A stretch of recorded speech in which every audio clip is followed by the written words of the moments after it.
نبی پاک صلی اللہ علیہ وسلم کے مدینے آنے سے پہلے ایک شخص تھا، عبداللہ بن ابی سلول اس کا نام تھا۔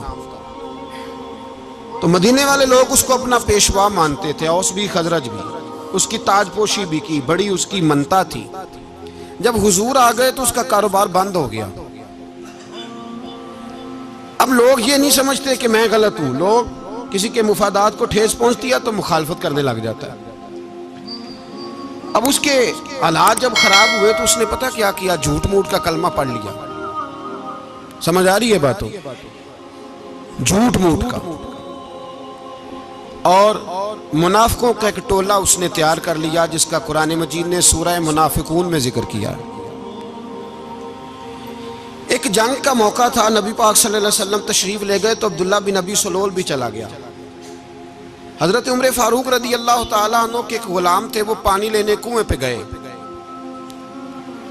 ادھر سے انصار میں سے، چونکہ حضرت عمر کے غلام مہاجر تھے، انصار میں سے ایک شخص پانی لینے پہلے سے آیا ہوا تھا۔ پانی بھرنے میں کوئی اختلاف ہو گیا، جھگڑا ہو گیا، مار کٹائی تک نوبت آ گئی۔ حضرت عمر کے غلام نے کچھ چیز مار دی، اس شخص کو زخمی ہو گیا۔ اس نے پکارا، عبداللہ بن ابی سلول نے سمجھا کہ موقع اچھا ہے، دوڑا ہوا آیا اور آ کر اس نے کہا، انصار مدینہ بھاگ کے آؤ، جلدی آؤ، اور بڑے غلط جملے استعمال کیے۔ کہنے لگا اگر ان لوگوں کو تم اپنا بچا کچا کھانے کو نہ دیتے مہاجروں کو تو آج یہ تمہارے سر پہ نہ بیٹھتے۔ معاذ اللہ، ایسی باتوں پہ کہا کریں، بولے یہ روزمرہ کی گفتگو میں عادت بنائیں، کوئی ایسی بات کرنی ہو تو معاذ اللہ استغفر اللہ کہہ کے کرنی چاہیے۔ اس نے کہا کہ معاذ اللہ اب ان کو بچا کچا نہ دیں تو یہ ہمارے سر پہ نہ بیٹھتے۔ شور کیا اس نے۔ ہمارے ہاں بھی سیانے بندے پنچایت کے لوگ وہ کہتے ہیں تو اس برادری کے بچے سے ہی مار کھا ہے، پتہ ہی نہیں چلا، جا اسے مار کے آ، سر پھاڑا، یہ کار پھوڑ دے اس کا سر، اور دیکھ میں دیکھ لوں گا بعد میں جو ہوگا۔ یہ عقل مند لوگوں کے مشورے نہیں، یہ جاہل لوگوں کے مشورے۔ ناراض نہ ہونا، پر یہ نبی پاک صلی اللہ علیہ وسلم نے فرمایا ہے، حضور کا فرمان ہے۔ یہ کن لوگوں کا کام ہے؟ بول کے بتائیں، بول کے۔ پڑھے لکھے سیانے بندے اس طرح کے مشورے یہ بالکل نہیں دیتے، جاہلوں کا کام۔ پکارا، مہاجر سارے اکٹھے ہو گئے، انصار سارے آ گئے، اور جب انصار آئے تو مہاجرین کو بھی پکارا، مہاجر بھی آ گئے۔ اب وہ گتھم گتھا ہونے لگے تو کسی نے جا کے محبوب پاک کے کان میں کہا، یا رسول اللہ وہاں تو مہاجر انصار لڑنے لگے۔ وہ پرانی لڑائیاں پھر سے جاگ گئی ہیں۔ نبی پاک تشریف لائے، حضور نے وہاں لفظ بیان کیے، فرمایا یہ تم نے کیا جاہلوں جیسا کام شروع کیا ہوا ہے؟ یہ کون سا کام ہے؟ اللہ کرے ہم سب اس کام سے باز آ جائے، آمین تو کہنا۔ اور تو اس برادری دے منڈے کوئی مار کھائیں؟ برادری کیا ہوتی ہے؟ برادری تو تعارف کے لیے، اونچ نیچ کہاں سے آ گئی؟ کہا میرے رسول پاک علیہ الصلوۃ والسلام نے فرمایا تم جاہلوں جیسے کام کر رہے ہو۔ صلح کرائی، بات رفع دفع کرائی، لوگ چلے گئے، معاملہ ٹھنڈا ہو گیا۔ لیکن عبداللہ بن سلول نے کہا کہ میں یہ موقع خالی نہیں جانے دوں گا۔ پھر گیا وہ اور جا کے انصار مدینہ سے کہنے لگا، ایک دفعہ جا لینے دو مدینے، تم نے میری بات نہیں نہ سنی تو جو وہاں بڑے سردار بیٹھے ہیں ان سے بات کروں گا، اور معاذ اللہ ثم معاذ اللہ ہم ان بے عزت لوگوں کو مدینے سے نکال دیں گے، وہاں صرف عزت والے رہیں گے۔ یہ غلط جملے اس نے ادا کیے جس کو قرآن پاک نے سورہ منافقون میں بیان فرمایا ہے۔ اس نے یہ بات کی۔ ایک صحابی تھے حضرت زید رضی اللہ تعالیٰ عنہ، وہ سن رہے تھے، آ کے عرض کی، یا رسول اللہ صلی اللہ علیہ وسلم عبداللہ بن ابی سلول تو اس طرح کہہ رہا ہے کہ مدینے جا کے عزت والے دوسروں کو نکال دیں گے، اور تم اگر اپنا بچہ انہیں نہ دیتے تو معاذ اللہ آج یہ ایسا نہ کرتے۔ حضرت عمر نے بھی سن لیا، حضرت عمر نے بات سن لی، تلوار نکالی اور دوڑے۔ حضور نے بازو پکڑا، فرمایا کدھر جا رہے ہو؟ کہا یا رسول اللہ اگر آج سزا نہ دی تو کل اور بات بھی کرے گا، اور اگر آج ایک قتل ہو گیا تو باقی سیانے بن جائیں گے۔ یا رسول اللہ مجھے چھوڑے، میں ماروں گا۔ حضور نے فرمایا عمر چپ کر، وہ جھوٹ موٹ کا کلمہ پڑھتا ہے، لوگ کہیں گے کہ محمد ابن عبداللہ نے اپنے ساتھی مارنے شروع کر دیے۔ چپ کر، حوصلہ کر، صبر کر، دلیری کر۔ حضرت عمر کہتے ہیں میری حضور کے کہنے پر میں ٹھہر تو گیا، پر وہ میرے اندر جو آگ لگی ہوئی تھی ٹھنڈی نہیں ہو رہی۔ کہتے ہیں میں چپ تو کر گیا۔ نبی پاک علیہ السلام نے پوچھا عبداللہ بن نبی سلول سے، تو نے یہ کہا ہے؟ کہنے لگا حاشا وکلا، میں نے بات ہی نہیں کی نا۔ اب لوگ کہنے لگے کہ زید تو نوجوان ہے، تو یہ بوڑھا آدمی ہے، چلو صحیح کہتا ہوگا۔ حضور بھی خاموش ہو گئے۔ اللہ پاک نے قرآن مجید نازل فرما دیا، فرمایا اللہ نے سن لی ان کی بات جنہوں نے یہ کہا ہے، اور پھر لفظ بڑے حسین ہے، فرمایا یہ کہتے ہم عزت والے ہیں؟ نہیں، وَلِلَّهِ الْعِزَّةُ وَلِرَسُولِهِ وَلِلْمُؤْمِنِينَ، فرمایا عزت تو اللہ کے پاس ہے، اللہ کے رسول کے پاس ہے، اور عزت تو مومنوں کے پاس ہے، مومنین کے پاس عزت ہے۔ یہ قرآن پاک نے سارا مضمون بیان کر دیا کہ عبداللہ بن نبی سلول غلط کہتا ہے اور حضرت زید صحیح کہتے ہیں۔ حضور نے کچھ نہیں فرمایا، جا رہا ہے قافلہ۔ جب مدینے کی سرحد آ گئی نا، حدود مدینہ منورہ کی شروع ہوئی، تو عبداللہ کا اپنا بیٹا، اس کا نام بھی عبداللہ بن عبداللہ تھا، اپنا بیٹا اس کا بڑا مخلص جانثار غلام تھا میرے رسول پاک صلی اللہ علیہ وسلم کا، وہ تلوار لے کے مدینے کی حد پہ کھڑا ہو گیا اور کہنے لگا میرے باپ، تو نے اتنی بے ایمانی کے لفظ کہے کہ میں ان کو نکال دوں گا؟ کہے اپنی زبان سے کہ میں ذلت والا ہوں، رسول پاک کو اللہ نے بڑی عزت عطا فرمائی، کہے ورنہ میں تیری گردن کاٹ دوں گا۔ بول، کہے حضور بھی عزت والے اور نبی پاک کے غلام بھی عزت، کہے اپنی زبان سے، کہے میرے رب کا یہ فرمان ہے وَرَفَعْنَا لَكَ ذِكْرَكَ، حبیب میں خود تیرے لیے تیری شانوں کو بلند فرما دوں گا۔ تو کہا تو دشمن ہو کے کہنے لگا میرے بیٹے مجھے معاف کر دے، مصطفیٰ تو بڑی عزتوں والے ہیں، ان کے غلام شانوں والے۔ جب بیٹا تلوار لے کے سامنے کھڑا ہوا، شہرت ہوئی، اب نبی پاک نے حضرت عمر کی طرف دیکھا، کہا عمر تیری بات صحیح تھی، اب جو ہوا یہ زیادہ صحیح تھا، وہ میں نے تجھے کہا حوصلہ کر، تدبر کر، وقت کا انتظار کر، یہ صحیح ہوا کہ وہ صحیح تھا۔ تو حضرت عمر فاروق کہنے لگے یا رسول اللہ میں گواہی دیتا ہوں آپ واقعی اللہ کے سچے رسول ہیں صلی اللہ اتنی اچھی رائے، وقت فیصلہ کرتا ہے، تدبر سے چلے، دانائی سے چلے، علم پیدا کریں، بردباری۔ ہمیں کئی دفعہ سجدہ صاف کرنا پڑتا ہے، ہم جو کہتے ہیں بات اس کے الٹ نکل آتی ہے۔ ہم کسی شخص کے بارے میں کچھ تبصرہ کر بیٹھتے ہیں، کچھ عرصے کے بعد ہمیں پتہ چلتا ہے کہ وہ تو ایسا تھا ہی نہیں، ہم نے غلط بات کر۔ ہم بغیر تحقیق کے، بغیر تفتیش کے، حوصلہ نہ ہونے کی وجہ سے، صبر نہ ہونے کی وجہ سے ہم بہت سارے کام کر گزرتے ہیں، پھر ہمیں نقصان ہوتا ہے۔ اپنی زندگی میں حلم نہ چھوڑیں، حوصلہ نہ، لڑائیاں ہوتی ہیں نا گھروں میں، اس کی وجہ خامد ہوتا ہے، بیوی نہیں ہوتی۔ یہ بات گھر جا کے بتانا کہ آج انہوں نے کہا ہے۔ لڑائی کی وجہ کون ہوتا ہے؟ نہ بولو تسی، پر میں تے آنکھ ہی چھڑیا ہے، وہ تو ریکارڈ ہو گیا ہے۔ لڑائی کی وجہ کون ہے؟ جڑے باتیں لڑتے ہیں وہ کوندے ہی نہیں پے۔ وجہ کون بنتا ہے جی؟ کیوں بلا؟ اس لیے کہ نبی پاک صلی اللہ علیہ وسلم نے فرمایا عورت کی اگل آدھی ہے تو تیری تو پوری ہے نا، تو اس کا مطلب ہے لڑائی اگر بچ سکتی تھی تو مرد کی وجہ سے بچ سکتی تھی، گھر میں امن ہو سکتا تھا۔ کہتے ہیں جی یہ بڑی بیوقوف ہے، میری سنتی نہیں۔ تو میں نے کہا جو اس سے بحث کر رہا ہے وہ سیانا ہے؟ بولیں، جو بحث کر رہا ہے وہ عقل مند ہے؟ بندہ تو چلو تھا وہ دانشور، شیکسپیئر، باتیں بعض اوقات اس کی کچھ ایسی ہیں۔ اس سے کسی نے پوچھا تھا عورتوں سے کون جیت سکتا ہے بحث میں، تو اس نے کہا تھا وہ جو ان سے بحث نہ کرے، جو ان سے بحث۔ تو بھائی تو وجہ اس لیے کہ حوصلہ تو نہیں کرنا تھا۔ نبی پاک علیہ السلام نے فرمایا بی بی ٹیڑھی لکڑی ہے، سیدھی کرنے کی کوشش کرو گے تو ٹوٹ جائے گی، سیدھی تو پھر کتنا بیوقوف ہے جو پتھر سے سر رگڑ رہا ہے، کتنا نادان ہے جو یہ حرکت کر رہا ہے، دریا میں چھلانگ لگا کے کہتا ہے ڈوبوں گا نہیں۔ تو بھائی حوصلہ پیدا کرے، علم پیدا کرے۔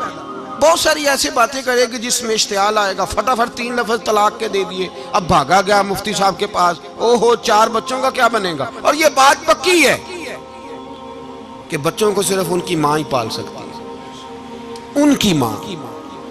اور بات مجھے نہیں بھولتی، ایک شخص نے بیوی کو طلاق دے کے دوسری شادی کی. اس کا بیٹا تھا 10 سال کا. تو اس نے اپنے بیٹے سے کہا کہ بیٹے بتا پرانی اماں صحیح تھی یا یہ صحیح ہے؟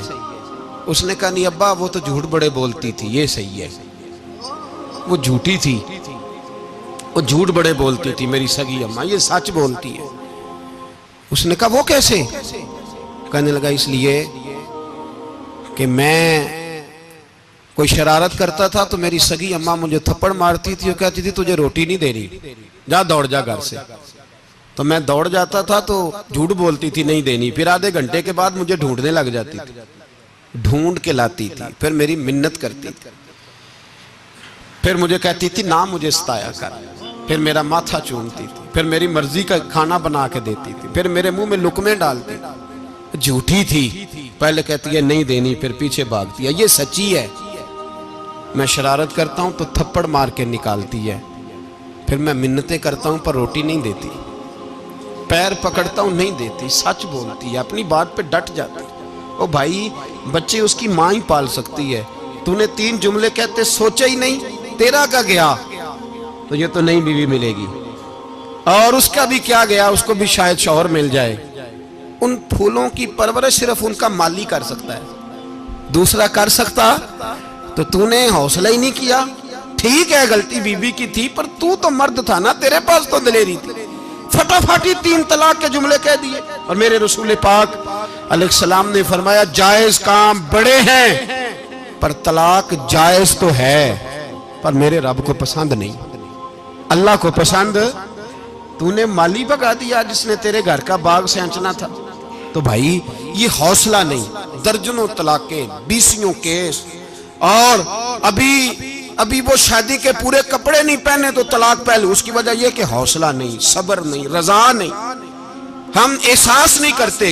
اگر تو یہ سمجھ جائے کہ بس اللہ نے جو میرے لیے بہتر سمجھا مجھے دے دیا، صحیح ہے میری آزمائش ہے کیا ہے کچھ ہے، جو اس نے بہتر سمجھا مجھے اس نے، پھر تو سکھی ہو جائے، تیرے لیے جینا آسان ہو جائے، پھر تو بہت ساری پریشانیوں سے آزمائشوں سے دور ہو جائے.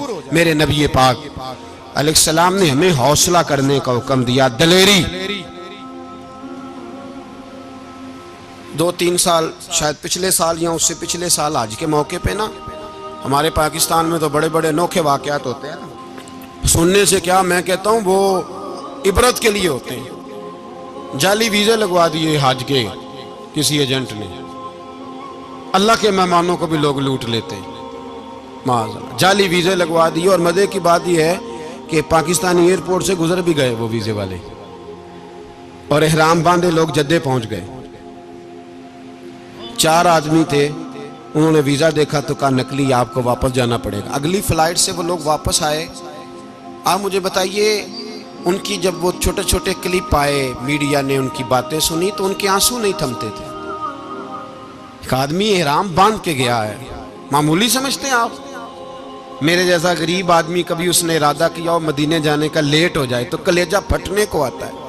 کچھ مجبوریاں پیروں میں آ جائے، نہ جا سکے تو پتہ نہیں کتنی توبہ کرنے کو دل کرتا ہے کہ کہیں غلطی تو نہیں ہو گئی، کوئی ایسی بات تو نہیں نکل گئی. یقین کریں طبیعت پریشان ہو جاتی، یار کوئی ایسا کام تو نہیں ہوگا جس کی وجہ سے یہ بات ہوئی. 4 آدمی لوٹ آئے، حالات خراب ہو گئے، لوگ رو رو کے قصے سناتے تھے. لیکن میرے رسول پاک علیہ السلام کا حوصلہ دیکھو. حضور کعبے کا بھی کعبہ، حضور مالک، حرم کے مالک مطلق، جن کے صدقے اللہ نے کعبہ کو بیت اللہ بنایا. حاجیو آؤ شہنشاہ کا روضہ دیکھو، کعبہ تو دیکھ چکے اب کعبے کا بھی کعبہ دیکھو. حضور 1400 صحابہ کو لے کے گئے عمرہ کرنے. مقام حدیبیہ پر پہنچے تو کافروں نے روک لیا، ہم عمرہ نہیں کرتے. تو اور میں خادم اور جو وارث و مالک ہیں 1400 صحابہ، ہم نہیں عمرہ کرنے دیتے، واپس جائیے. صلح لکھی جا رہی ہے. صلح کی شرطیں کیا ہیں؟ مکے سے کوئی آدمی غلطی سے بھی مدینے چلا گیا، مکے کا آدمی، تو مسلمان اگر ان کے ظلم سے تنگ آ کے، مکی مسلمان کافروں کے ظلم سے تنگ آ کے مدینے چلا گیا تو مدینے والے واپس کریں گے. اور اگر مدینے سے کوئی شخص غلطی سے بھی مکے چلا گیا تو مکے والے واپس نہیں کریں گے. اتنی سخت شرائط. حضرت عمر غصے سے کانپنے لگے, صحابہ پریشان ہیں, پر میرے رسول پاک نے صبر دکھایا, حوصلہ, تدبر. یہ تدبیر ہے, صبر ایک بہترین تدبیر ہے, اگر کوئی اپنائے تو بہترین طریقہ ہے. حضور نے فرمایا ہمیں منظور ہے, صلح کرو. اور اتنا سخت حکم ہے, کہنے لگے 1400 احرام والے واپس جائیں, بعد میں آنا, اس وقت نہیں عمرہ کرنے دیں گے. میرے نبی پاک علیہ السلام, مجھے بتاؤ, مجھے اور آپ کو دکھ ہوتا ہے تیاری ہو تو پروگرام رہ جائے, تو اگر احرام باندھا ہو اور اللہ کے رسول نے بندھوایا ہو تو حضور واپس لوٹنے لگے تو کتنی تکلیف کی بات ہے. حضور نے فرمایا چلو آئندہ آئیں گے. معاہدہ لکھا جا رہا ہے, حضرت علی معاہدہ لکھ رہے ہیں. لکھو محمد الرسول اللہ صلی اللہ علیہ محمد الرسول اللہ صلی اللہ علیہ وسلم اور قریش مکہ کے بیچ معاہدہ. یہ تحریر لکھی جا رہی تھی تو ابو سفیان بول پڑا, کہنے لگا جی ہم محمد الرسول اللہ نہیں نکلنے دیں گے معاذ اللہ, یہی تو ہمارا جھگڑا ہے. اگر آپ کو رسول اللہ مان لیا تو پیچھے رہ کیا گیا, محمد ابن عبداللہ لکھیں. حضور نے حضرت علی سے فرمایا رسول اللہ کاٹ کے محمد ابن عبداللہ لکھو. حضرت علی لکھ رہے تھے, محمد رسول اللہ لکھا تھا, فرمایا رسول اللہ کاٹ کے محمد ابن عبداللہ لکھو. تو حضرت علی کہنے لگے حضور مجھے یہ لفظ کاٹنا نہیں آتا, حضور مجھے یہ لفظ کاٹنا. کسی صحابی نے اعتراض نہیں کیا کہ لکھنا آتا تھا, کہا مجھے کاٹنا. حضور نے دوبارہ کہا علی کاٹ دو. کہا یا رسول اللہ مجھے یہ لفظ کاٹنا نہیں آتا. میرے حبیب نے تیسری دفعہ کہا علی کاٹو. تو شیر خدا نے قلم چھوڑا, ہاتھ باندھے اور کھڑے ہو کہنے لگے محبوبہ مجھے تیرے قصیدے لکھنے آتے ہیں, کاٹنے کوئی نہیں آتے, میں مجبور ہوں, مجھ سے نہیں ہوتا. کوشش کرتا ہوں, نہ قلم اٹھتا ہے نہ ہاتھ چلتا ہے. میرے حبیب پاک نے قلم پکڑا اور لفظ رسول اللہ خود کاٹ کے محمد ابن عبداللہ کرایا. بھائی وقت گزر گیا, صلح ہو گئی. یہ تدبر, یہ حوصلہ, یہ تدبیر میرے نبی نے فرمائی. اب تو 1400 کو مکے نے نہ داخل ہونے دیا, لیکن ایک سال ہی گزرا, تھوڑا ہی وقت گزرا, میرے رسول پاک 10,000 کو لے کے مکے میں داخل ہو گئے. 10,000. اس نے فائدہ دیا. حکمت کیا تھی, تدبر کیا تھا. قریش روز لڑائی کرنے آ جاتے تھے, تبلیغ ہی نہیں کرنے دیتے تھے. ان سے صلح ہو گئی تو نبی پاک نے کیسر کو خط لکھا, کیسر روم کو, ہرکل کو. دور دراز تبلیغ پھیل گئی, مسلمان 100,000 سے زیادہ ہو گئے. ان کی طرف سے اب وہ لڑائی بند ہو گئی. میرے حبیب پاک علیہ السلام کے حوصلے نے کمال دکھایا, اس تدبیر نے فائدہ دیا امت مسلمہ کو. 10,000 کا لشکر لے کے حضور کعبے میں داخل ہوئے. کل جو ابو سفیان کہتے تھے نا محمد رسول اللہ لکھنے نہیں دوں گا, آج وہ خود کہہ رہے تھے اشہدو ان لا الہ الا اللہ واشہدو ان محمد رسول اللہ صلی اللہ علیہ. کل جو کہہ رہے تھے کہ میں یہ لفظ نہیں لکھنے دوں گا, آج ابو سفیان کی حویلی میں لاکھوں لوگ, ہزاروں لوگ بیٹھے تھے اور سارے کہہ رہے تھے محمد الرسول اللہ محمد الرسول اللہ محمد الرسول اللہ صلی اللہ علیہ وسلم. میرے محبوب کی تدبر نے, فقاہت نے, اور پھر کمال ہوا. 1400 کہاں اور 1,44,000 کہاں. 1400 کہاں اور 1,44,000. 1400 کو نہیں جانے دیا عمرہ کرنے. میرے رسول پاک 1,44,000 کو لے کے حج کرنے چلے گئے. حضور نے حج کیا, ہر طرف لبیک لبیک کی صدائیں بلند ہوئی. یہ میرے نبی پاک کا تدبر ہے, حوصلہ ہے. اگر وقتی طور پہ حوصلہ کر جاؤ گے, دلیری کر جاؤ گے, آنے والا وقت آسان ہو جائے. حوصلہ نہیں, صبر نہیں, سکون نہیں, 2-4 باتیں, یہاں تک کہ لوگ ابا جی کی بات برداشت نہیں کرتے. ایسے جملے کہہ دیتے ہیں جو دوبارہ پلٹ کے نہیں آتے. ماں کو لفظ نہیں بولتے, باپ کی روح تک چھلنی کر دیتے ہیں وہ جملے. لیکن لوگ اس وقت حوصلہ کرنے, اور ہم پنجابی لوگوں نے تو گنجائش ہی بڑی دے دی ہے. کہتے ہیں بچہ ہے جے ایک ہی ہے, ایک میں حوصلہ کرے کی ہے ماشاءاللہ. تو اگر جوان ہو گیا تو کہتے ہیں گرم خون ہے مکہ کب. اگر بوڑھا ہو گیا تو کہتے ہیں بوڑھوں میں حوصلہ نہیں ہوتا, نہ بچے میں نہ تو کس میں حوصلہ ہوگا؟ بولے کسی میں بھی نہیں. چھٹی سب کو فتویٰ مل گیا نا, یہ بچہ ہے جی, ابھی یہ تو بچہ ہے, آپ تو سیانے بیانے ہیں, یہ بچہ ہے. کمال ہو گئی ہے بھائی, کیا مطلب ہے بچہ ہے؟ بچے کو سارا پتہ ہے, ہر چیز اسے آتی ہے, حوصلہ کرنا ہی نہیں آتا. اور پھر کہہ دیا وہ تو گرم خون ہے. وہ کیا بات کرتے ہو, گرم خون؟ ابے کے گلے پڑ گیا گرم خون, اس کو کھڑا کرو نا ایس پی کے سامنے اور اس کو کہو مار تھپڑ اس کے منہ پہ, تیرے گرم خون کا پتہ چلے. غریب کے یہ گلے پڑ گیا, اس کو کھڑا کرو ایس او کے سامنے, پھر پتہ چلے گا خون کتنا گرم ہے. وہاں بالکل چپ ہے, بالکل خاموش ہے. اور گرم خون اس کا صرف اماں کے لیے, جلال صرف رہ گیا اگر غریب گھر کی بیٹی بیاہ کے لایا تو صرف اس کے لیے. کوئی ایسی بات نہیں. ہم بڑے سیانے, ہمارا غصہ بڑا سمجھدار ہے, ہمارا وہ گرم خون بڑا سیانا ہے. وہ جہاں دیکھتا ہے کہ معاملہ ہلکا ہے تو وہاں وہ گرم خون جلال میں, اور جہاں دیکھتا ہے کہ سامنے والا تگڑا ہے تو وہاں وہ گرم خون فوراً ٹھنڈا ہو جاتا ہے. حوصلہ پیدا کریں. زندگی حوصلے مند لوگ جیتے ہیں, جو حوصلے مند نہیں ہوتے وہ تو زندگی کا ایک سال لطف سے نہیں جی پاتے. حوصلہ کریں, مسکرائیں. میرے نبی پاک صلی اللہ تعالی علیہ وسلم نے نا عثمان بن طلحہ, کعبے کی چابی ان کے پاس ہوتی تھی, تو حضور نے ایک دن فرمایا عثمان, اچھا یہ نہیں تھا کہ عثمان خاص لوگوں کو چابی کعبہ کھول کے دکھاتے تھے, بلکہ ان کو قریش کی جانب سے یہ حکم تھا کہ جو بھی تجھے کہے تو نے کعبے کا دروازہ کھول دینا. نبی پاک علیہ الصلوۃ والسلام نے نا ہجرت سے 2-4 دن پہلے کہا کہ عثمان ذرا چابی دو, میں نے کعبہ اندر سے دیکھنا ہے. بڑے ٹھنڈے دل سے ذرا سننا, ادھر دیکھو میری طرف, ادھر دیکھیے گا ذرا میرے بھائی. میں نے ایک بندے سے کہا یار پانی کی بوتل دینا دکاندار سے, ایک ہے اس نے کہہ دیا نہیں میرے پاس. اس بات کا کوئی غصہ بولیے, اور اگر وہ کہے سارے زمانے کو ملے گی آپ کو نہیں دینی, پھر بولیں میرا خیال ہے چپ کر کے ہنس کے آ جائیں گے, سوال ہی نہیں پیدا ہوتا. ہم کہیں گے مجھے نہیں نہ دینی, تو نے تو دکان اٹھا یہاں سے, بند کاری سے. کیا مطلب ہے سب کو دینی ہے تجھے نہیں دینی, کیا معنی ہے اس کا؟ لے کے جاؤں گا, جھگڑا ہوگا, بحث کریں گے. عثمان بن طلحہ سے حضور نے فرمایا دروازہ کھولو, کعبہ دیکھنا ہے. عثمان کہنے لگا میں ساری دنیا کو دکھاؤں گا, آپ کو نہیں دکھاؤں گا. کتنی سخت بات ہے, پر قربان جائیں رسول اللہ کے حوصلے پہ صلی اللہ علیہ. عثمان کہتے ہیں میں نے یہ بات کی تو نبی پاک مسکرانے لگے, اور میں اچھا نہیں دینی, تو حضور نے نا مسکرا کے اور میری کمر پہ تھپکی دی, فرمایا اچھا یاد رکھنا یہ چابی میں تجھ سے لے لوں گا, اور جس کو میرا دل کرے گا میں اس کو دوں گا. عثمان کہتے ہیں روز رات کو نبی پاک کے یہ جملے میرے کانوں میں گونجا کرتے تھے, گونجتے تھے کہ حضور نے فرمایا. کہتے ہیں جس دن پتا چلا نا نبی پاک 10,000 کا لشکر لے کے آ رہے ہیں,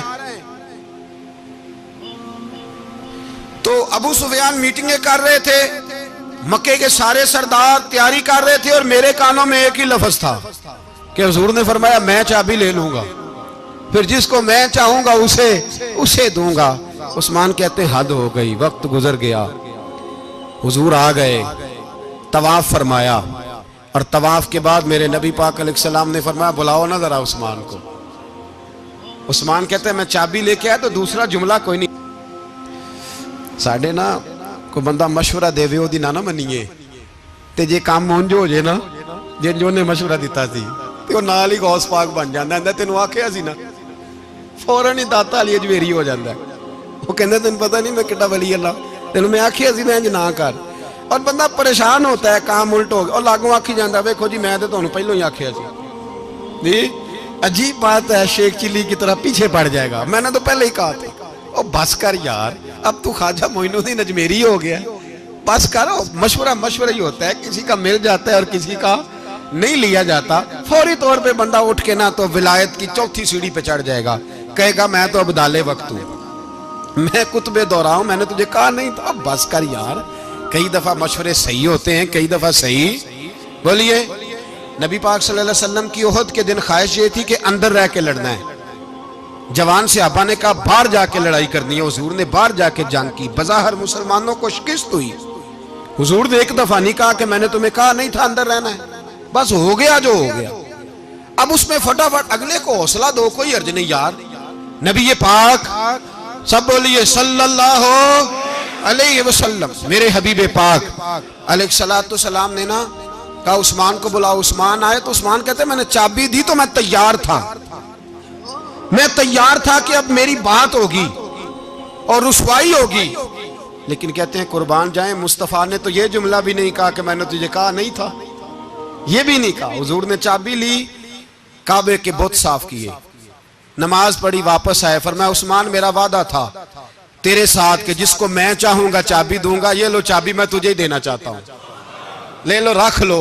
عثمان کہتے ہیں وہ چابی نہیں میرے طرف آ رہی تھی، میری طرف ایمان آ رہا تھا. وہ چابی نہیں آ رہی، ایمان آ رہا تھا میری جانب. کہتے ہیں میرے ہاتھوں میں چابی آئی اور میری زبان پہ کلمہ توحید جاری ہو گیا. بھائی تدبر، حوصلہ، صبر، رضا. ہمیں تو ٹائم بھی نہیں گزارنا آتا.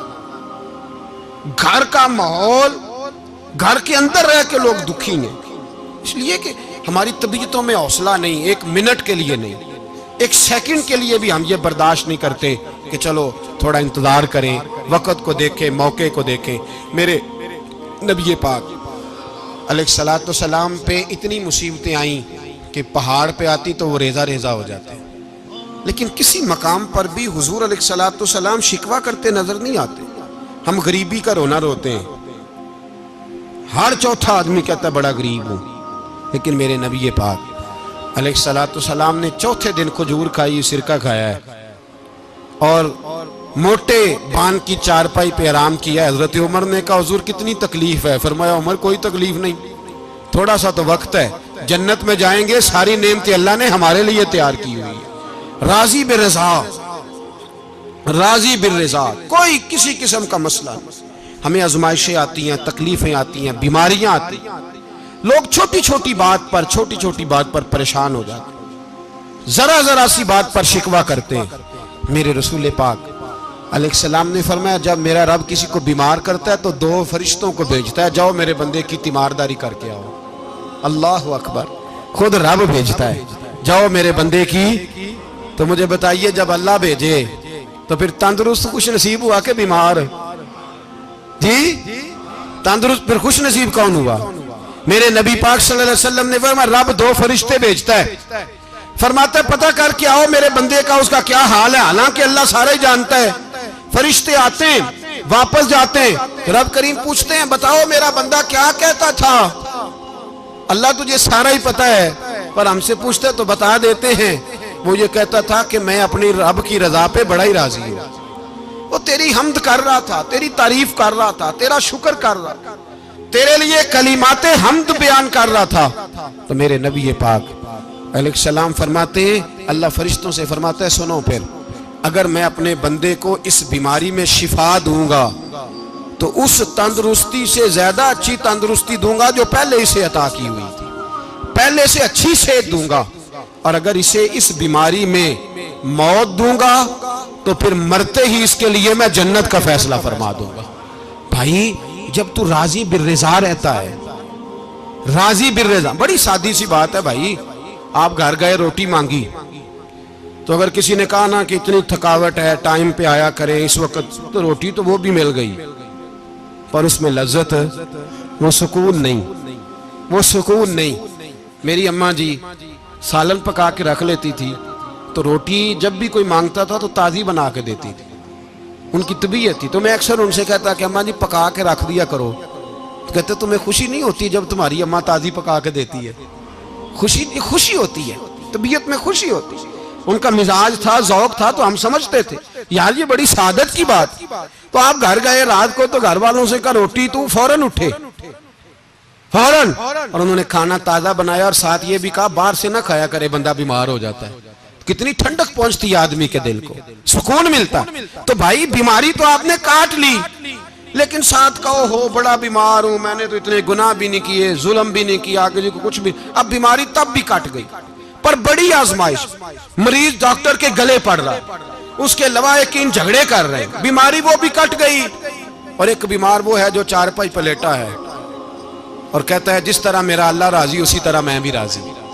تو بیماری اس کی بھی کٹ گئی. حضرت یونس علی نبینا علیہ السلام نے ایک دن حضرت جبریل امین ملنے آئے تو جناب یونس علیہ السلام کہنے لگے اے جبریل اللہ کے نیک بندوں میں جو اللہ کو اس وقت سب سے زیادہ پسند ہے نبیوں کے بعد، توجہ کرنا بات پر، جو سب سے زیادہ اللہ کو پسند ہے نبیوں کے بعد ولیوں میں، اور سب سے زیادہ اللہ جس کو اللہ کی بارگاہ میں عبادت گزار لکھا جاتا ہے، میری اس بندے سے ملاقات کرا۔ تو حضرت جبریل نے جناب یونس علیہ السلام کو ساتھ لیا تو ایک شخص کے پاس پہنچے جو آنکھوں سے اندھا تھا، دونوں ہاتھ اس کے سلامت نہیں تھے اور پورے جسم میں پیپ جاری تھی، ریشہ تھا۔ جب جا کے السلام علیکم کہا نا حضرت یونس نے، اس نے وعلیکم السلام کے بعد پہلا لفظ پتہ کیا کہا؟ اس نے کہا یا اللہ تیرا شکر ہے، یا اللہ تیرا، آپ بھی ادا کریں اللہ کا شکر، یا اللہ تیرا، اللہ تیرا شکر ہے۔ تو حضرت یونس علیہ السلام کہنے لگے تو شروع سے اس طرح کا ہے، نابینا بھی اور ہاتھوں سے معذور بھی اور سارا جسم شروع سے؟ تو بڑے ہی خوبصورت لفظ اس بیمار نے کہے، کہنے لگے نہیں حضور میں بالکل ٹھیک ٹھاک تھا، جب تک میرے رب نے چاہا کہ یہ دنیا کو دیکھے تو تب تک اس نے مجھے آنکھیں دیں، اور جب اس نے چاہا کہ اب اس کا دیکھنا بہتر نہیں تو اس نے واپس لے لی۔ تو یا اللہ تیرا شکر ہے، اللہ تیرا شکر ہے۔ پھر کہا جب تک اس نے چاہا کہ میرے ہاتھ رہے تب تک رہے، جب اس نے چاہا کہ میرے لیے بہتر نہیں تو اس نے لے لیے، تو یا اللہ تیرا شکر ہے۔ جب تک اس نے چاہا کہ میرا جسم صحیح و سلامت رہے تو رہا، اور جب اس نے چاہا کہ میرے لیے بہتر نہیں تو مجھے بیمار کر دیا، تو یا اللہ تیرا شکر ہے۔ تو حضرت یونس علیہ السلام کہنے لگے جبریل واقعہ یہ اللہ کا سب سے زیادہ شکر گزار بندہ ہے، سب سے زیادہ عبادت گزار بندہ ہے، سب سے زیادہ۔ میرے نبی پاک علیہ السلام نے فرمایا میرا مومن ہر حال میں ہی نفع میں ہے، نعمت ملے تو شکر کر کے نفع، مصیبت آئے تو صبر کر کے نفع، اپنی زندگی میں تحمل، بردباری، علم پیدا کرے، حوصلہ پیدا کرے۔ ہر آنے جانے والے شخص کے مزاج کے مطابق اسے نہ ملے، اپنا مزاج صحیح رکھے، اپنی طبیعت کے مطابق اپنے ماحول کو برقرار رکھیں۔ علم کے ساتھ گزارا کرو گے تو رشتہ داروں سے بھی بنی رہے گی، دوستوں سے بھی بنی رہے گی، ہر ایک سے تعلق رہے گا۔ اور اگر آپ کے اندر یہ حوصلہ نہیں تو پھر سارے معاملات پریشانی کا شکار ہو جائیں گے۔ یہ تو آج کا مضمون تھا۔ ہمیں نا لوگ مشورہ دیتے ہیں، کہتے ہیں پیر صاحب درویشوں کو سیاست کی بات نہیں کرنی چاہیے، دیتے ہیں نا مشورہ لوگ؟ جی تھوڑا تھوڑا بول دیں، تھوڑا تھوڑا دیتے ہیں نا۔ اگرچہ ہم ان کی بات نہیں مانتے، اس لیے کہ اقبال نے کہا تھا جدا ہو دین سیاست سے تو رہ جاتی ہے چنگیزی، جدا ہو دین سیاست سے تو، اور پہلا فکرہ یہ ہے کہ جلال بادشاہی ہو یا جمہوری تماشا ہو، جدا ہو دین سیاست سے تو رہ جاتی ہے۔ اس نے کہا جب سیاست اور دین علیحدہ علیحدہ ہوتے ہیں تو چنگیز خان اور ہلاکو خان پیدا ہوتے ہیں۔ سیاست جب تک مسجد کے اندر رہتی ہے تب تک پاک صاف رہتی ہے، وہ گندی ہوتی تب ہے جب مسجد سے نکل جاتی ہے۔ حضرت علی کے زمانے تک مسجد میں رہی، پاک صاف رہی، یزید باہر لے گیا تو گندی ہو گئی، حضرت عمر بن عبدالعزیز دوبارہ مسجد میں لے آئے تو پھر پاک ہو گئی۔ لیکن پھر بھی ایک ساتھی نے مجھے کہا تو اس کی بات میں، سب کی باتیں نہیں مانتا، اس کی بات میری سمجھ میں آئی۔ وہ کہنے لگا جی اصل بات یہ ہے کہ سیاسی تبصرے تجزیے ہم اخباروں میں ٹی وی پہ جا کے بیٹھیں، جا کے بڑی مہربانی میری طرف دیکھیں، وہ ہم سنتے رہتے ہیں تو ہمارا دل کرتا ہے مسجد میں صرف ہم رسول اللہ کا پیار ہی سنیں۔ تو میں نے کہا یار تیری بات دل کو لگتی ہے، یہ بات صحیح ہے، چلو یہ نیت اچھی ہے، یہ تیرا نظریہ ٹھیک ہے، مان گئے ہم۔ میں چلا گیا دکاندار کے پاس اور میں نے اس کو جا کے کہا کہ گاڑی کا انجن کھولو، اس طرح کرو اس طرح۔ اس نے کہا مولانا آپ جا کے نا گھر تو فقہ کی کتاب کھولیں، اس لیے کہ گاڑی کے انجن کے بارے میں آپ کو معلومات، یہاں اگر آپ نے یہ کام کرنا ہے تو اس کو پڑھیں، کسی استاد کے پاس ورکشاپ پہ آئیں، آپ کے ہاتھوں کو، منہ کو، چہرے کو مٹی لگے، دھواں لگے، گریس لگے، پھر آپ کو پتہ چلے گا انجن کیسے کھلتا ہے۔ صحیح کہہ رہا ہوں؟ نہیں صحیح کہہ رہا؟ دعا گلہ تو یہاں کر چھڑی جائے، صحیح کہہ رہا ہوں جی؟ اگر مولوی کو اجازت نہیں سیاست کی بات کرنے کی، اور مولوی کو اجازت نہیں کہ انجن کی بات کرے، تو سیاستدان کو اجازت ہے دین کی بات کرنے کی؟ یہاں تو وہ آئے نا مدرسے میں پڑھے، پورا دین حاصل کرے، پھر وہ بولے تو پھر تو ٹھیک ہو گیا، لیکن جب اسے سورۃ اخلاص بھی سیدھی نہیں آتی تو فتوے دینے کی اس کو ضرورت ہے کوئی؟ بولے نا یار، کیوں چھیڑتے ہیں سیاست؟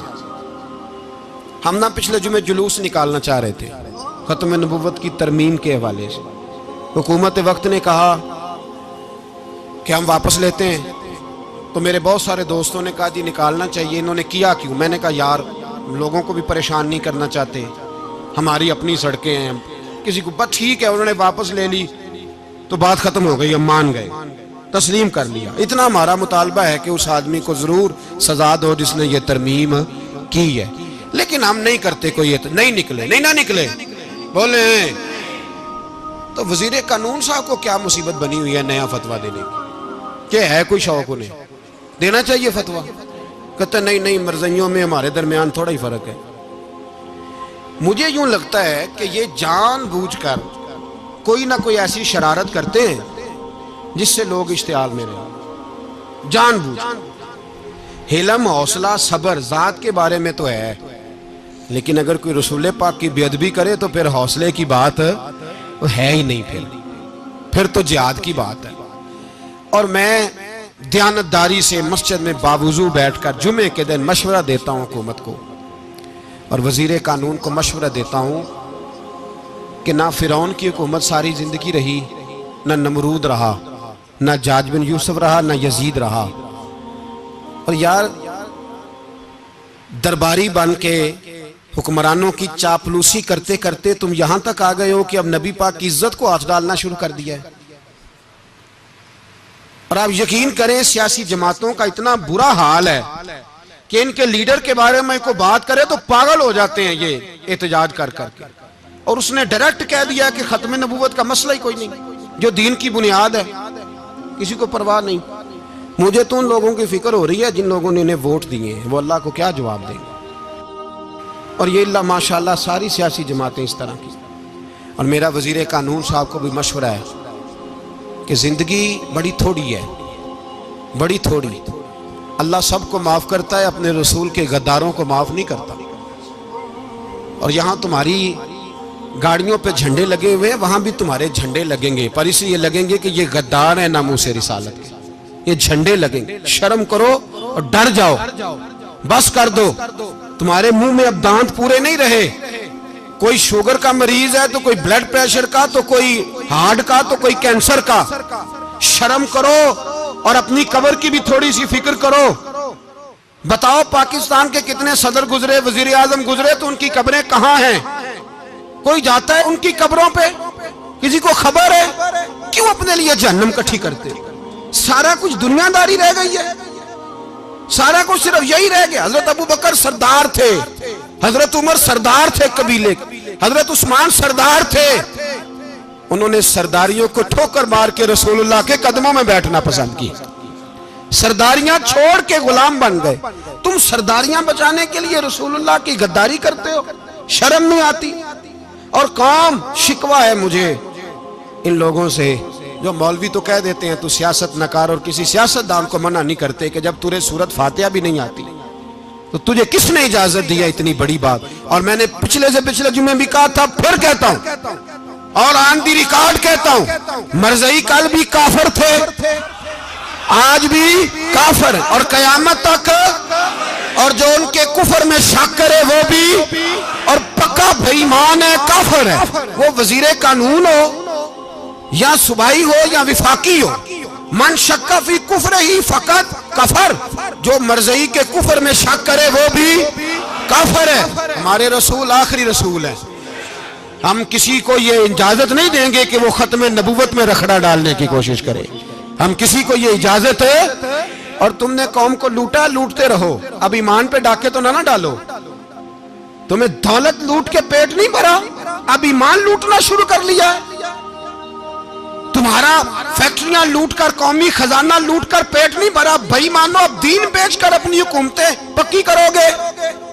اور وہ لوگ بھی تیار ہو جائیں جو ان بے ایمانوں کو منتخب کرتے ہیں، ان سے بھی سوال کرے گا ختم نبوت کا موضوع قیامت کے دن کہ تم بتاؤ، ان کو سپورٹ کرتے تھے جو رسول اللہ صلی اللہ علیہ وسلم کے بعد بھی کسی نبی کو نبی ماننا درست جانتے تھے؟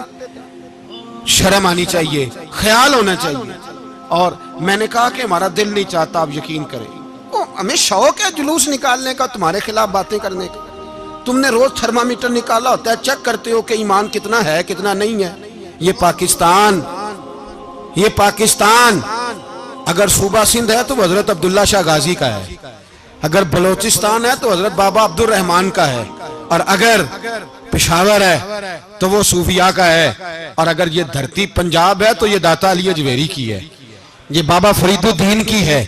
اس میں کسی غدار کو قبضہ کرنے کی اجازت بالکل نہیں ملے گی، اور ہم وہ لوگ بھی نہیں جو چپ کر کے اندر سوتے رہیں، قوم جو کرتی ہے کرتی رہے، ہمیں پرواہ نہیں، نہ ایسی کوئی بات نہیں۔ کوئی بندہ نہ سمجھے کہ انہیں ہوش نہیں، انہیں پتہ نہیں، ہمیں سارا کچھ ہی آتا ہے۔ پھر اگر کل کو کوئی ممتاز قادری پیدا ہو گیا تو شکوہ نہ کرنا، کل کو کوئی پھر سے عامر چیمہ نکل آیا تو شکایت نہ کرنا، یاد رکھنا۔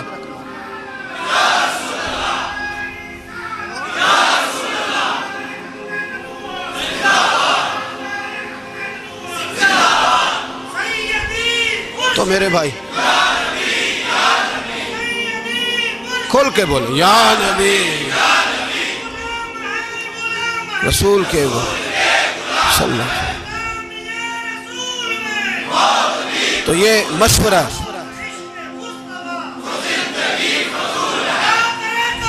جزاک اللہ، تو یہ تمہیں مشورہ ہے۔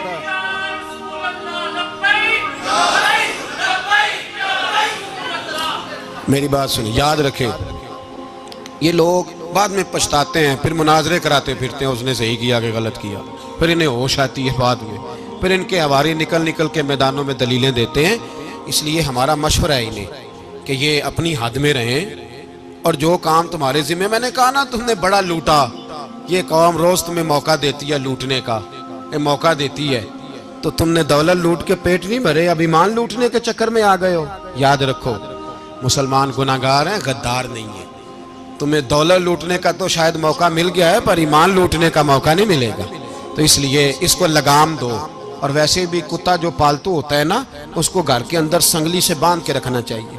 یہ تمہارے بوٹ چاٹتے ہیں، بھونکتے ہیں، تمہارے حق میں وزارتیں لیتے ہیں، ہم نے تو کوئی وزارت نہیں لی تم سے، اور نہ ہمیں شوق ہے اس لیے کہ ممبری کیا کرنی ہے جس کو ممبر رسول عطا کر دیا جائے، اس نے کیا کرنی ہے یہ ممبریاں جس کو پکا پکا ممبر رسول دے دیا جائے، تو اس لیے اس سے باہر آؤ۔ میں نے کہا بڑے بڑے نمرود، فرعون، قارون دفن ہے، تمہارا بھی نام تک نہیں ہوگا، بالکل نام نہیں ہوگا۔ اس لیے ہمارا مشورہ، اور آپ لوگ بھی آئیں نا یہ اگلے سال، تو ان کو کھڑا کر کے پوچھ لینا، اسلامی جمہوریہ پاکستان کا تم نے ایم پی ایم نے بننا ہے، پہلا کلمہ ہی صحیح سنا دو، چلو خدا کا واسطہ یہی بتا دو کہ تمہیں نماز بھی ڈھب سے آتی ہے کہ نہیں، اور آپ کی موج ہے، آپ بٹھا لیتے ہیں سر پہ، کیا کریں، سمجھانے والے مفت گناہگار ہو گئے اور بہکانے والے سب تمہارے یار ہو گئے۔ اس لیے یہ چھیڑتے ہیں جان بوجھ کے، اور پھر جب کوئی ممتاز قادری علیہ رحمہ پیدا ہوتے ہیں پھر انہیں دشواری ہوتی ہے، پھر ان کا جینا مشکل ہو جاتا ہے، یہ موقع دیتے ہیں، پتہ نہیں کس کے ایجنڈے پہ عمل کر رہے ہیں۔ میرا سوال یہ ہے، میں نے پچھلے جمعے پھر میرا سوال ہے کہ میں پوچھتا ہوں اس آدمی کو ضرورت کیا ہے ختم نبوت پر بات کرنے، جب امت مسلمہ کے متفق کا فیصلہ ہے کہ مرزائی کافر، اسمبلی نے بل پاس کر دیا کہ مرزائی ان کو اقلیت قرار دے دیا، اور جب سے وہ اقلیت بنے نہ ہم نے ان کی عبادت گاہ جلائی، نہ ہم نے ان کو قبروں سے نکالا، نہ ہم نے، بس ٹھیک ہے جیسے عیسائی رہتے ہیں، یہودی سے کس ملک میں رہتے ہیں وہ بھی رہیں، اقلیت بن کے رہے، کوئی اعتراض، پر تم انہیں کھینچ کھونچ کے کیوں قریب کرتے ہو؟ تمہارا کیا جرانہ ہے ان کے ساتھ؟ بتاؤ تو صحیح۔ ان لوگوں سے ان کو چاہیے اپنے منہ میں لگام ڈالیں، اور اگر نہیں ڈالیں گے پھر انشاءاللہ ڈالی جائے گی، اور بڑی تگڑی ڈلے گی، اور پھر ایسی ڈلے گی ایسی ڈلے گی۔ سلمان تاثیر جب مرا تھا نا تو 5-5 لاکھ روپیہ مولویوں کو آفر کی جنازہ پڑھاؤ، 5-5 لاکھ روپیہ چھوٹے چھوٹے مولویوں کو۔ اور داتا صاحب کی مسجد کے خطیب بھی صوبائی جو تھے وہ خطیب تھے، ملازم تھے، انہوں نے کہا کہ ایمان نہیں بھیجنا، نکالنا نوکری سے تو نکال دو۔ اور بادشاہی مسجد کا مولوی جس کا پتہ ہی نہیں چلتا کبھی کدھر چلا جاتا ہے کبھی کدھر، یہاں تو وہ بھی کھڑا ہو گیا، اس نے کہا نا ایمان نہیں بیچنا۔ گورنر ہاؤس کی مسجد کا امام کہنے لگا کہ بخشا جانا نہ جانا یہ تو رحمت الہی کا معاملہ ہے، پر اتنا گندا جنازہ نہیں پڑھنا، اتنا گندا جنازہ نہیں ہم پڑھیں گے، مرنے کے بعد تمہارے جنازے نہیں پڑھے جاتے، تمہاری قبریں خراب ہوتی ہیں، کدھر ہیں تمہاری دولتیں؟ اور وہ مولوی آج تک پتہ ہی نہیں کدھر گیا جس نے اس غلیظ کا گندا جنازہ پڑھایا. تو بھائی اپنی قبر حشر کو جب جہاں تمہارے جنازے نہیں پڑھے جا رہے تو وہاں تمہارا کیا حال ہوگا. اس لیے ان لوگوں کو چاہیے کہ اپنی زندگی اس طرح گزاریں کہ کچھ نہ کچھ منہ لے کے سرور کائنات کے پاس چلے جائیں، ورنہ ایسا نہ ہو کہ یہاں بھی پھٹکار اور وہاں بھی پھٹکار. اس لیے ہمارا مطالبہ ہے حکومت سے کہ شرم کرو اور ایسے بھائی مانوں کو، کالے ناگ جو تم نے بھرتی کی ہوئے ان کو نکالو، اور اگر تعریفیں کروانی ہو، تلوے چٹوانے ہو تو اندر کمروں میں ان سے چٹوا لیا کرو. ان سے کہو کہ یہاں ہماری نوکری کرو، باہر نکل کے رسول اللہ صلی اللہ علیہ وسلم کے دین کے بارے میں گفتگو نہ کرو. اس لیے کہ اللہ تبارک و تعالیٰ نے اس دین کے اندر بڑا حسن اور بڑا جذبہ رکھا ہوا ہے، بڑا وقار ہے. ہمارا مطالبہ ہے حکومت سے کہ ختم نبوت کے مسئلے پر کوئی سیاستدان گفتگو نہ کرے. آپ تائید کرتے ہیں اس بات کی؟ اس پر کوئی سیاستدان کوئی گفتگو. ہمارے پاس بڑے تماشے ہیں سیاست کرنے کو، باقی تماشوں پہ سیاست کرو. یہ رسول اللہ کی ناموس کا معاملہ ہے، یہ چھیڑنے کی تمہیں اجازت. مجھے سمجھ نہیں آتی یار، جب بات ختم ہو گئی، اسمبلی نے بل واپس لے لیا، تو صوبائی وزیر قانون کو آخر تکلیف کیا ہے؟ آپ کے پاس جواب ہے کوئی اس بات کا؟